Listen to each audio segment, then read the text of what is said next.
Assalamualaikum warahmatullahi wabarakatuh.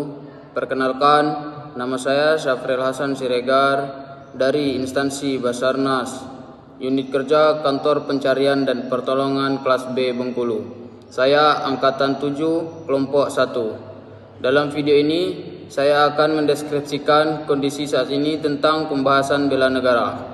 Deskripsi kondisi saat ini. Pemahaman mengenai bela negara masih bersifat umum dan belum sepenuhnya diinternalisasi sebagai bagian dari tugas dan fungsi ASN.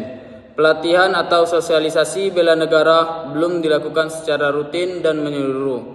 Respon terhadap ancaman non-militer seperti bencana, disinformasi, radikalisme masih terbatas pada unit tertentu. Deskripsi kondisi yang diharapkan. Seluruh PNS memiliki pemahaman dan komitmen yang kuat terhadap nilai-nilai bela negara. Kesiapsiagaan PNS dalam menghadapi ancaman fisik dan non-fisik semakin meningkat, baik secara individu maupun kelembagaan. Terselenggaranya program pelatihan bela negara secara berkala dan integratif. Bela negara menjadi bagian dari budaya kerja dan perencanaan strategis instansi. Telaahan SWOT, kekuatan atau strength. Adanya dasar hukum dan kebijakan nasional yang mendukung bela negara. ASN pada umumnya memiliki loyalitas dan integritas terhadap NKRI.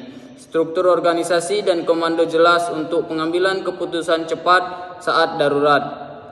Kedua, kelemahan atau weaknesses. Masih minimnya sosialisasi tentang konsep bela negara di luar aspek militer. Terbatasnya anggaran untuk pelatihan bela negara secara khusus. Kurangnya sinergi antar unit dalam penanganan ancaman non-tradisional. Peluang atau opportunities. Dukungan teknologi informasi untuk meningkatkan literasi dan pelatihan online. Kerjasama dengan lembaga TNI atau Polri, Badan Nasional Penanggulangan Terorisme atau BNPT, dan Kementerian Pertahanan. Meningkatnya kesadaran masyarakat terhadap pentingnya pertahanan non-militer. Tantangan atau threats. Masuknya ideologi tradisional atau paham radikal melalui media sosial. Disinformasi dan hoaks yang dapat mengganggu stabilitas nasional. Bencana alam dan non-alam yang memerlukan kesiapsiagaan tinggi dari ASN.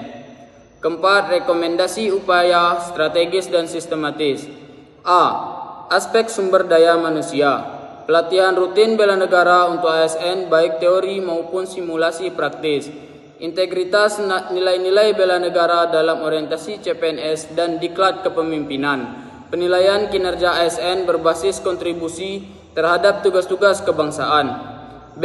Aspek kelembagaan. Membentuk tim bela negara lintas bidang dan dalam instansi sebagai garda terdepan edukasi dan mitigasi. Menyusun SOP penanggulangan ancaman non-militer yang relevan dengan tugas pokok instansi. C. Aspek informasi dan komunikasi. Kampanye internal dan eksternal mengenai peran ASN dalam bela negara.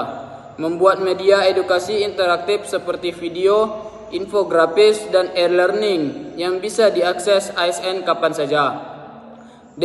Aspek kolaborasi dan kemitraan kerjasama lintas sektoral dengan TNI, Polri, Kemenhan, BNPB, dan BNPT, menjalin kemitraan dengan media massa dan influencer ASN untuk menyebarkan narasi bela negara yang positif.